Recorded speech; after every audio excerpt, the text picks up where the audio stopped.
50% कम हो गया, काफी तेजी से। 20 सीटें बीजेपी की कम हुई हैं। अभी तक हम लोग 62-65 देख रहे थे, 42, और बीजेपी 42, कांग्रेस 45। कांग्रेस बिल्कुल नेक एंड नेक हो गया है। तो समझ में नहीं आ रहा है कि अचानक ये हुआ क्या है। अब मतलब मुझे लग रहा है कि अब अगर ये कहें कि अखिल चौधरी से तो एक बार रिएक्शन बनता ही है कि हाँ, बिल्कुल कांग्रेस से। हाँ, अखिल चौधरी जी, ये पिक्चर बड़ी तेजी से बदल रही है, और ये पिक्चर जो हम दिखा रहे हैं चुनाव आयोग के मुताबिक ही बता रहे हैं। अब ये मत कहिएगा कि न्यूज नेशन यहाँ बैठकर कुछ आंकड़ों में बदलाव कर रहा है, फेरबदल कर रहा है।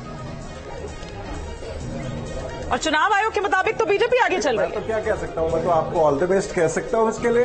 और हम तो देख रहे हैं रिजल्ट, हम एंजॉय कर रहे हैं, हम पटाखे फोड़ रहे हैं और मिठाइयों खाने की तैयारी कर रहे हैं। अखिल जी, नहीं सुनिए ना, चुनाव आयोग के मुताबिक बीजेपी 25 सीटों पर आगे चल रही है हरियाणा में, 25 सीटों पर। 42 जी, 25 से भी सरकार भी बनती, लेकिन वो नीचे आ जाएगा। कई बार ऐसा होता है कि जब वोट गिन रहे होते हैं तो कोई एक बीजेपी का मोहल्ला बीच में आ जाता है। नहीं, ज्यादा फर्क नहीं पड़ने वाला है। अभी आप देखिएगा आधे घंटे के बाद में वापस नीचे आ जाएंगे। लेकिन सिंह साहब, ये हुआ क्या? नहीं, बिल्कुल मैं 45 साल से इस प्रोफेशन में हूं और मुझे बिल्कुल समझ में नहीं आ रहा है कि अचानक ये 15 मिनट पे हुआ क्या है।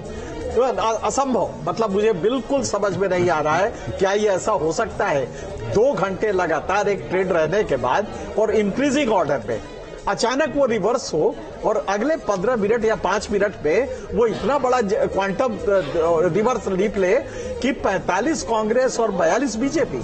ये मुझे अभी तक समझ में नहीं आ रहा है, और मैं ये कह सकता हूं कि मैंने 45 साल में ऐसा बिल्कुल नहीं देखा है। मनोज सर, कुछ आपको समझ आ रहा है कि ये अचानक से कैसे एकदम जंप मारी?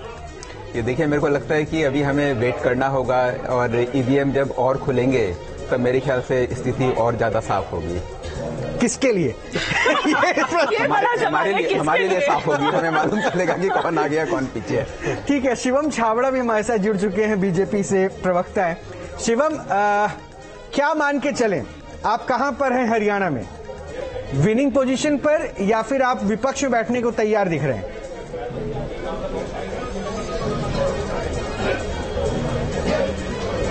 देखिए, भारतीय जनता पार्टी कर्मशील पार्टी है। तो बार बार कह रहा हूं कि 10 साल का जो हमारा काम है वो हरियाणा में दमकर बोल रहा है। जनता के बीच में जाकर के हमने अपनी बात को रखा है, और मुझे इस बात का पूर्ण विश्वास है कि तीसरी बार भी हरियाणा के अंदर कमल खिलने जाएगा। इसमें हमें कोई संदेह ना पहले था, ना आज है, ना कल होगा। मैं फिर कह रहा हूं ना कि हरियाणा ने बेसिकली गुड गवर्नेंस और गुंडा राज के बीच में उस दौर को देखा है।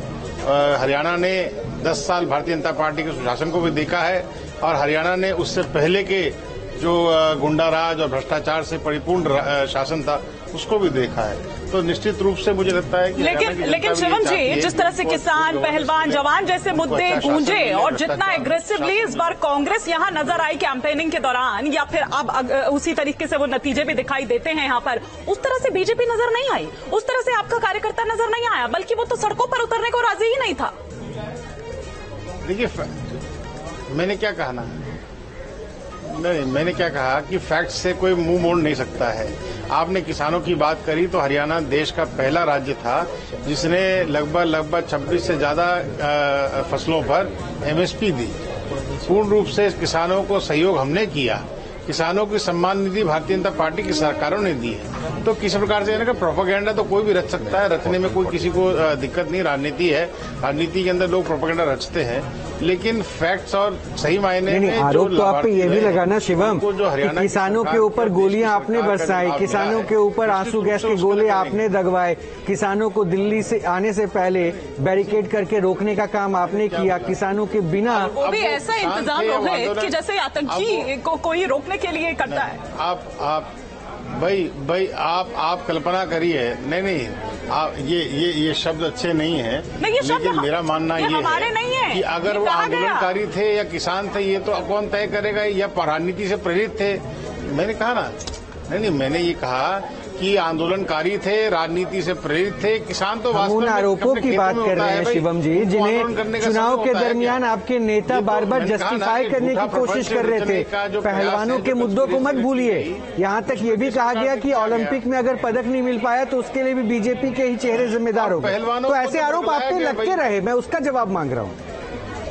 भाई एक अच्छा अब आप नहीं मैं केवल फैक्चुअल बात कह रहा हूँ। आपने पहलवानों के विषय में बात कही, मुझे इसका जवाब दे दीजिए। अब तो आपको रंग साफ दिखाई दे गया कि कौन चला रहा था, कौन नहीं चला रहा था। अभी भी मेरे पे शक है क्या आपको मेरी बातों पर? तो मेरी बात पे कोई शक मत कीजिए। देश के पहलवानों, देश के खिलाड़ियों के साथ हमारी सरकार पहले भी खड़ी रही। अरे भाई आप कल्पना करिए, जिस पहलवानों की चर्चा आप कर रहे हैं, उनको सही मायने में सहयोग आर्थिक रूप से किसने किया? हमारी सरकार ने किया। इंटरनेशनल कोच की व्यवस्था किसने की? हमारी सरकार ने करी। इंटरनेशनल ट्रेनिंग की व्यवस्था किसने करी? हमारी सरकार ने करी। आप और सही मायने में जब ये पूरा प्रकरण हुआ ओलंपिक्स के अंदर में, तो देश के सर्वश्रेष्ठ वकील की अपॉइंटमेंट भी हमारी सरकार के माध्यम से की गई। अब आप बताइए, हम तो सहयोग करने को तैयार हैं, लेकिन मैंने कहा ना, किसी का स्वयं का रंग, किसी की मंशा कहीं इधर से उधर हो जाए, तो हम तो पहले दिन से कह रहे थे कि ये रंगे हुए हैं, इसमें चिंता नहीं करनी है। लेकिन मैं फिर कह रहा हूं कि हरियाणा के खिलाड़ियों के, देश के खिलाड़ियों के लिए हमारी सरकार आज भी प्रतिबद्ध है, कल भी कमिटेड रहेगी, इसमें कहीं कोई संदेह नहीं है। हम आज भी उस बहन बेटी के साथ खड़े हुए हैं, हम उनकी भावनाओं के साथ खड़े हुए हैं, कहीं कोई समस्या ही नहीं है भाई। मैंने कहा ना, पर लेकिन राजनीतिक स्थिति के अंदर में अगर आप जाएंगे तो किसी की सोच कुछ भी हो सकती है, जिसमें मुझे कोई बहुत ज्यादा कहना नहीं है। ये नतीजे मतलब अभी रुझान जो आ रहे हैं। रोहित, इससे पहले कि हम अखिल जी से या फिर यहाँ पर हमारे साथ शिवम है, उनसे हम और रिएक्शन ले, मैं यहाँ पर एनके सर और मनोज सर से चाहूंगी क्विक रिएक्शन। ये तो बिल्कुल पलट गया है एकदम। नहीं, पहले आंकड़े तो बता दें। आंकड़े, बीजेपी 44 हो गई है और कांग्रेस 41। इतनी तेजी के साथ बदला है एनके सर ये, और इतनी तेजी के साथ पलटी मारी है कि पटखा नहीं देते हुए आपको बिल्कुल कुछ नहीं। मतलब ये 3 घंटे के हमारे इलेक्शन रिजल्ट के बाद, बल्कि 8 बजे शुरू हुआ था और इस समय 11 बजने जा रहे और ये हैं, पिछले 10 बजने जा रहे हैं। अभी तक पहली बार हम देख रहे हैं कि बीजेपी ने क्रॉस किया है, और सब्सटेंशियल। और ये अगर आप समझें कि 2 घंटे बाद की स्थिति है, तो ये ड्रास्टिक है। ये अचानक समझ में नहीं आ रहा है कि